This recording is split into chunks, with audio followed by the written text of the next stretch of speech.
Some roads don't lead anywhere, but every once in a while, a road takes you. I wasn't looking for anything. No haunted house, no backwoods ghost town. I just wanted to get home, but I made the wrong turn, and I've been trying to get out ever since. This is the story of the town that traps you, the town that finds you, and if you're hearing this, you might be next. It started with a deer. I was driving back from my brother's place in upstate New York. Long drive, middle of nowhere, trees on all sides, no cell signal. Then it jumped into the road. I swerved, hit the brakes, skidded sideways and slammed into a ditch. Airbags, smoke, my head ringing. The deer was gone, like it had never been there. I was okay, mostly, just shaken. But the car, done. I got out and looked around. Thick woods, no road signs, no houses, just an old wooden fence and a dirt path on the other side. I didn't know it yet, but I'd already crossed over. I walked. No reception, no passing cars, just silence, heavy and wrong. After about 20 minutes, I found it. A metal sign covered in ivy. I pulled the vines down and read the name. Welcome to Harrow's End Population. There was no number, just scratches, like someone had tried to claw it off. The road behind me was gone. I swear to you, it just wasn't there. Just trees. I turned and kept walking forward because what else could I do? The sun was still up, but the light didn't feel right. Everything was golden and dim, like I was walking into a memory that didn't want me there. And then the town appeared. Just like that. Harrow's End looked normal enough. Little houses, a diner, a post office, a church, the kind of town you'd pass through in the 50s and forget 5 minutes later. But there were no cars, no power lines.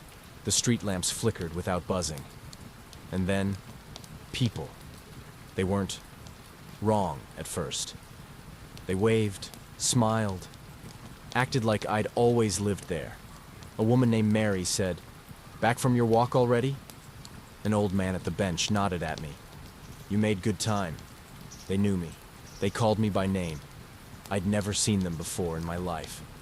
I tried to walk out of town, did a full circle, and ended up right back where I started, right in front of the Harrow's End sign. And the town behind me was closer. It had moved. I tried to leave. I tried everything, followed the same path, took different alleys, ran through backyards. But no matter where I turned, I ended up back on Main Street, and then the sky dimmed. Not like sunset, not gradual, just gone. Like someone shut off the light. That's when Mary found me again. This time, she wasn't smiling. "You need to come inside," she said. "It's almost sundown." "What happens at sundown?" I asked. She didn't answer, just grabbed my wrist with fingers too cold and too strong. "We don't talk about the night ones," she whispered. She dragged me into the diner and locked the doors.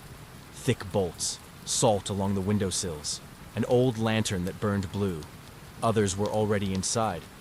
Some scared, some calm, some acting like this was routine.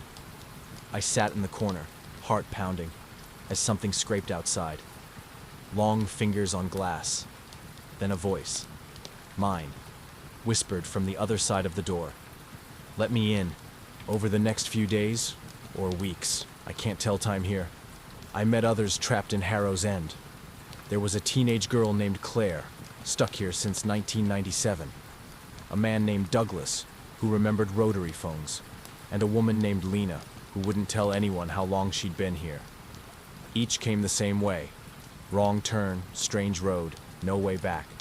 The town chose them, like it chose me. Lena said the town feeds off memory, that the longer you stay, the more it rewrites who you were. I didn't believe her, until I forgot my mom's voice. We tried to escape together, 5 of us, built a compass, used string, marked trees. Didn't matter.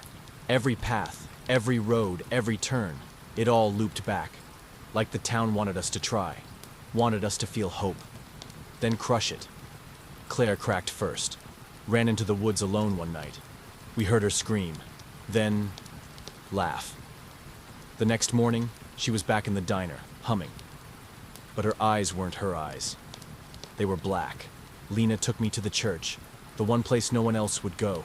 It was old, rotting, covered in vines. Inside was a mural, faded, but I could still make it out. People, kneeling, faces blank, a massive shadow above them with eyes in its hands.